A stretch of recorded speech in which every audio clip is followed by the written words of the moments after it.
Alright everybody, welcome back to Aussie Starcraft. We're casting game number 3, this WCS America Semi-Finals. This is Season 2. The players are Jae-Dong in the bottom left hand corner. In the top right hand corner we have ACER Scarlett.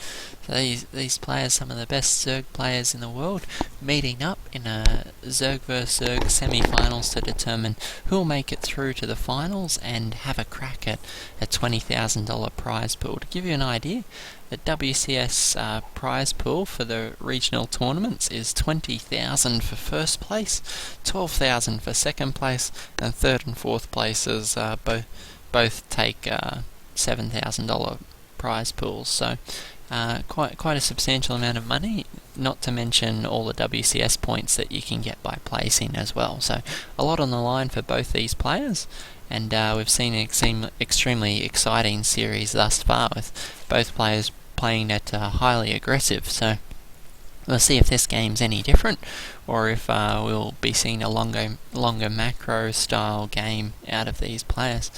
Now, both these players historically are big fans of Mutalisk play, so it'll be interesting to see, and if the game does go to late game, if they both elect to go for that tech path, and who in fact is able to come off victorious in that sort of matchup. Both players electing to throw down their hatches at the same time at their natural. The map is Neoplanet S, so really interesting map with a lot of different routes to your opponent. You see you have almost 4 different lanes to travel to get to your opponent's second and third bases. So a very interesting map, particularly on one which favours so much early aggression. You could in fact see a base race scenario quite easily, which is why you can see them trying to position these overlords and get an idea for what's going on.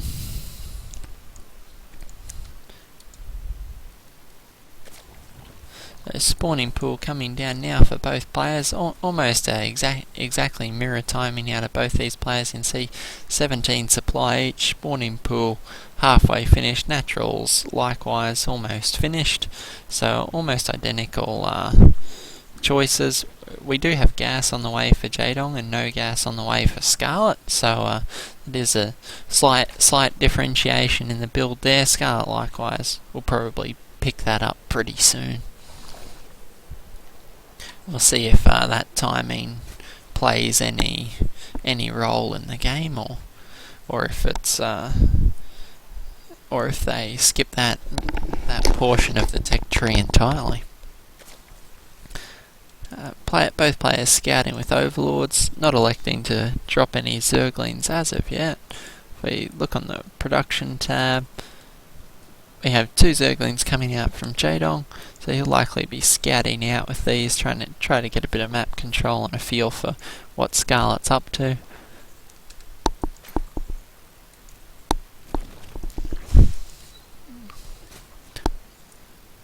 Both players have 2 queens out, so almost identical play out of both these players.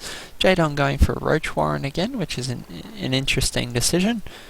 Choosing to skip the banelings, which cost him quite dearly last game. It was Scarlett's choice of going for that baneling nest that won her that game. 2 Zerglings trying to streak up into the base. Not a good day to be a scouting Zergling. Unlikely to live for very long at all. His drone's distracted a bit and forced to pull off the line. Will they get a Zergling? This poor Zergling hiding out in the mineral line. This last Zergling just trying to gather any scouting intel he can, and he will get cleaned up with a dart from these queens. Oh, just running for his life, but poor Zergling goes belly up. We have the overlord spaced out around the map, making sure that both players have vision of anything trying to move out from their opponent's base. Scarlett being forced to kill off one of her own creep tumors. I guess it was blocking the wall in that she'd like to use. We have 10 roaches on the way from Jaedong. Big push this early in the game. We have 10 roaches at the 6.5 minute mark, and Scarlett being forced to throw down a lot of spine crawlers and a roach warren of her own. So she will be hard pressed to hold this off. These roaches will hit before these spine crawlers can finish, and this could indeed be very bad news for Scarlett. Lair on the way, but it is down here at the natural. Scarlett trying to block the door as best she can with the queens, so these queens are going down to the roaches very quickly. It's going to leave her well behind. I think Jaedong may manage to seal it out with this push in one swift strike. If we look at the production tab, we do have 5 or 6 roaches on the way from Scarlett now, but it might be too little too late.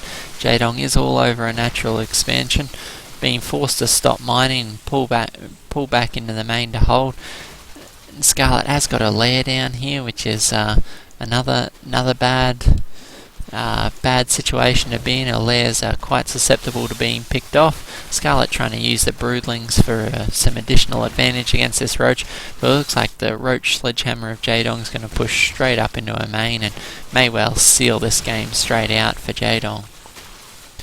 Even if Scarlett cleans this up, she is going to be substantially behind Jaedong. He has got a 10 worker advantage and is mining with all those workers, so we'll see how this goes. Scarlett electing to stay in this game, so she feels like she must be ahead in some way. She is ahead in the sense that she has a layer already, but Jaedong now with a substantial worker advantage, 16 worker advantage. So can Scarlett come back from this deficit, or will Jaedong be able to stay ahead with this advantage that he has? Both players a heavy amount of roaches on the field. 14 from Jaedong and 9 from Scarlett. So these roaches that are moving out now are likely to be heavily outnumbered when they hit Jaedong's base. Scarlett really needs to be able to drone up to get ahead, because we see that Jaedong's in the same position Scarlett was in last game. Having 6 guys as mining gas, Jaedong will be able to go for his spire and get Mutalisk substantially earlier than Scarlett, should he choose to get Mutalisks at all. Scarlett electing to grab the roach speed, so committed to this tech choice. She's going to be stuck on it for some time, grabbing her 1-1 upgrades, well ahead of Jaedong. No upgrades on the way for him as of yet, other than the roach speed. So Jaedong moving out with 17 roaches. We can see Scarlett still behind on the roach count, forced to morph in a few more waves of roaches when she really dearly needs drones to stay ahead in to try and catch up to the income deficit that she's currently at. Jaedong throwing down his third base out at this location, which makes a lot of sense for Zerg players. Easy to defend along this one axis instead of expanding to this third base and having to watch for Zergling run-bys from almost every direction. So Jaedong trying to muscle in on Scarlett here, but Scarlett's upgrades are almost finished. +1 weapons are finished for these roaches of Jaedong, so that is allowing him to muscle straight into this expansion, and this could be it for Scarlett here. More roaches reinforcing from Jaedong. If he takes out this roach warren, Scarlett will be left with nothing but Zerglings to defend. That would be a particularly poor position to be in.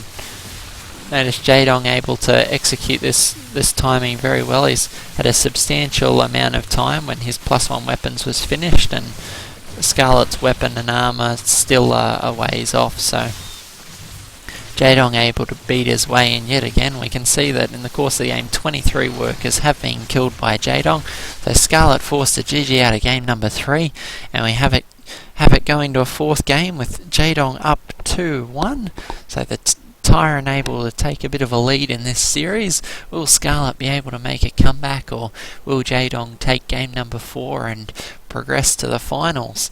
Your guess is as good as mine. Both these players are quite evenly matched in skill.